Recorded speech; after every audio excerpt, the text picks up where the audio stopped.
Hey everyone, this is One Man Zerg, And SCV Rush. and we are doing a cast on a 2v2 game of One Man Zerg and SCV Rush versus Putrid, the Zerg player, and who's this guy? D Knight. And what we want to do is give you guys a strategy perspective on how we play 2v2s. And just for a little background, we're in Plat right now. We're 16-2. So we feel pretty good about our play as a team, and we feel like we can give you guys some good tips for how to play. So just to start off the game, you know, we're playing on Benares Assault. Yeah, Tarsonis Assault. Tarsonis Assault. I think, and it's an interesting 2v2 map. I'll slow it down a little. Some pretty standard openings. 14 pool for me. It looks like this Zerg is actually going early gas, which is an indicator for early banelings typically. Right. SCV Rush is just going a normal barracks opening, and we see the Protoss player is going a normal gateway. I think they're just harassing my base a little bit. His probe is being extremely annoying. Right now I'm pulling out, have to pull extra SCVs off to fend that off. Yeah, and so this is it's a good harassment tactic by the opponent to try and kill the SCV that's constructing the building. If you're the Terran player, you got to make sure you get that barracks down, because if you don't get that barracks down and it's delayed, they can bring in a rush even sooner, and it's way more effective. Yeah, because we don't know what they're doing right now, so I put down my second barracks and our supply depot right away, because I'm afraid that if 6 Zerglings come to my base, I'm in a lot of trouble. Yeah, and we see right here that it's kind of a late pool. That's our vision. SCV Rush is doing the scouting right now. So we know, now that he's seen that, we're not going to get early pooled. And then he comes over here, and he sees that there's a double gate. So let's check our vision again. There's a 2 gate going down. It's a gateway and a cybernetics core, actually, which really doesn't tell you much. That's a really standard Protoss opening. But it tells us enough that they're probably not going to rush. So I go with an early expand after my pool, so I think that's like probably around a 18 expand, right around when I got my Overlord, because I like to get that economy up, and I saw that they weren't going for a super early rush, so I'll be able to get that up and then probably properly defend it. Yeah, because the opponent is not getting something that's cheesy, so One Man Zerg is allowed to actually get an expansion early. And then you see, here's something you should always do in a game for 2v2s. I'm going to come out and I'm going to take these Zelnaga towers with a couple Zerglings. You can take it with 1 Zergling, you can take it with a few. Sometimes when I play against Zerg players, I like to take a tower with 2 Zerglings, because often they'll send 1 Zergling at the tower, and if you have 2 Zerglings there, you can take out that 1 Zergling. And at the same time, if they send a lot of troops there and you lose 2 Zerglings, it's only 50 crystals, and I would pay 50 crystals to have a good scout of what the enemy has, so it's really worth it. Yeah, because One Man Zerg puts down his expansion pretty early, so we need to have a defensive measure if they actually push out. So that's why he captured the Zelnaga tower really early. And now you can see this is the vision we have. So really, the opponent's not going to get to our base early with land troops without us seeing what it is. Sorry, we had a little glitch there. So so you can see this is what we see. So there's no route to our base without seeing it. So that's pretty important. And then some early spine crawler here for me. Just like to have that 1 up, you know. And then SCV Rush is continuing to build up and mass some troops. And then something, I want to pause it right here. This is a very important part of the game. They come over here and they take this Zelnaga tower. And I see, you know, they have a boatload of Zerglings here. I don't have that many Zerglings. SCV Rush has some troops that he's going to pull back into his base, because he knows now they have a lot of troops. So if you watch our production tab, we'll probably kick into building a lot of troops right now. Yeah, because the distance from the Zelnaga tower to our base is pretty far, we can actually build enough troops to actually defend against a push that the enemy is about to do right now, I think. Yeah, and you see, so I see there's lots of Zerglings there. I'm going to go into defensive mode. I immediately put down double crawlers at my expo, and then a second crawler at my main, so that it's less likely to be taken down by Zerglings, especially if I have my own Zergling support for that. And then I also go and start producing lots of Zerglings and make sure I've already been getting that speed upgrade, so that's important. And then SCV Rush is... I'm just getting a lot of... I see that they have Zerglings, so I'm getting a couple of Helions before I get into higher tech, like siege tanks. And right now I'm just macroing up, building a lot of XCVs, just walling off my base. Yeah.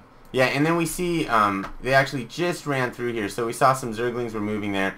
and we definitely see a push might be coming. So that's when it kind of gets critical time for organization in the 2v2. You know, we have to know that we can work together and we're able to defend what they're doing.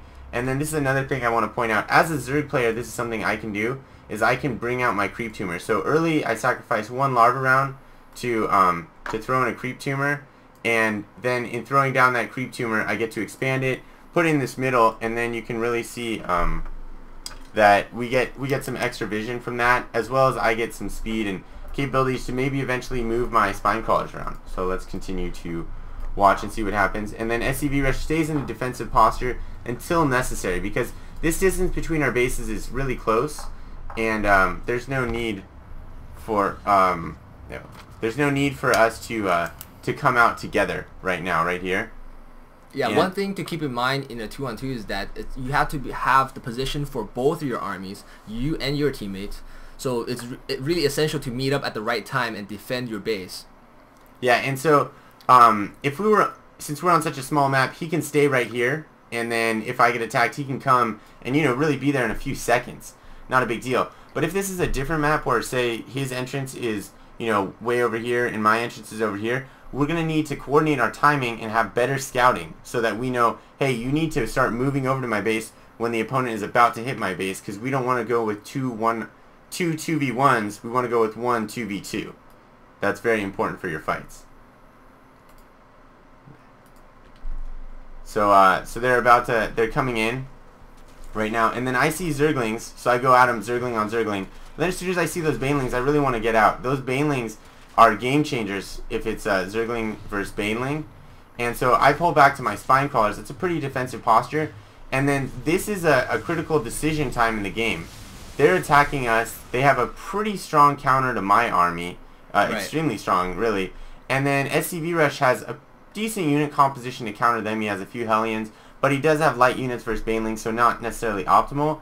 But with the forces they have against, you know, a couple spine crawlers and the army of SCV Rush, I can actually take a chance. And so what I'm going to do is I'm going to split with my Zerglings, and I'm going to go on a counter push.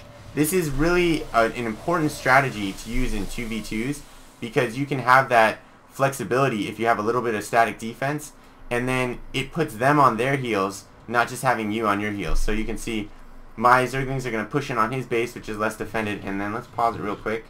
Let's look at this count. Blue actually has a 19 harvester count, so that's pretty important, and their income's important. So let's see what happens there. That's dropping, and at the same time, SCV Rush is under attack, but with some SCVs repairing it and some tanks and troops behind the wall, it's not a big deal.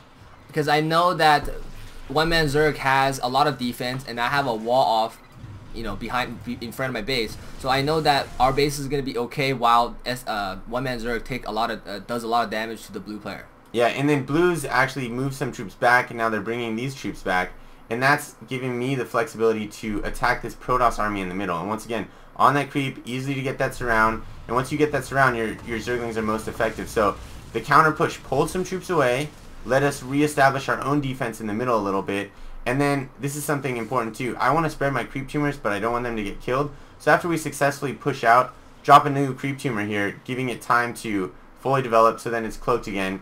Spread the creep, give us more vision, and not lose the tumor. Right, I think that attack by one-man Zerg really put a lot of damage into the blue Zerg. Right now he has the lowest harvester count, 19. Yeah, and then that's really key to put that kind of pressure on him. And then I want to rewind, because this is a pretty important part in the game too for 2v2s. You always want to make sure you have the right matchup of units, right? Your Hellions are fighting light units, your Marauders are fighting Stalkers. You know, you want the proper counter, you know. Yeah, the proper counter to your units. So let's see what happens right here. I poke out to see, oh, can I take out this pylon? No, there's too many Stalkers there for that amount of links. So then I come back, and we see they're coming in. So let's see. We see these Stalkers are coming in, and then let's play it a little further. The Zerg's going to come in with his units too. So my Lings on creep, I might go hit those Stalkers, but then I see these Banelings are coming in, right? And so I don't want my Zerglings to go up against those Banelings, because I'll lose them all really quickly. So I pull back into my base, right. And then SCV Rush, who has armored troops and some, you know, Marines, he's going to take those Banelings, while I pull back to try and take out the Stalkers. So we're making sure that our troops are used as effectively as possible. because we're using the right counters to their units. Right, countering right now, Zerglings just surround the Stalkers, and really, this is hard countered, you know? And Baneling does a pitiful damage against anything other than light. Yeah, so you want to get those armored units to go to Banelings, and then I want to show you right now. We saw they're going Banelings. We're seeing they're bringing in Zealots. So I'm going to tech. It's not really a tech switch since it's so early, but I'm going to go to Roaches, so that I can start pumping out Roaches because I want to be able to counter these Zealots as well as these Banelings. And this is something really effective that the opponent did. And if you have Banelings and you get an entrance into your opponent's base, bring those Banelings around and crash it. And so let's watch what happens to my Harvesters right here. I'm at a 30 count. And I see this coming, so I try and pull them out, but it's just a little too much traffic in there. You can see I lose a lot of drones right there. He lost about 7-8 drones, yeah. And then over here, he's got these Stalkers, and he's picking out where my my troops can't come in. So I lost a total of 12 Harvesters right there. That's a really good move by the opponent.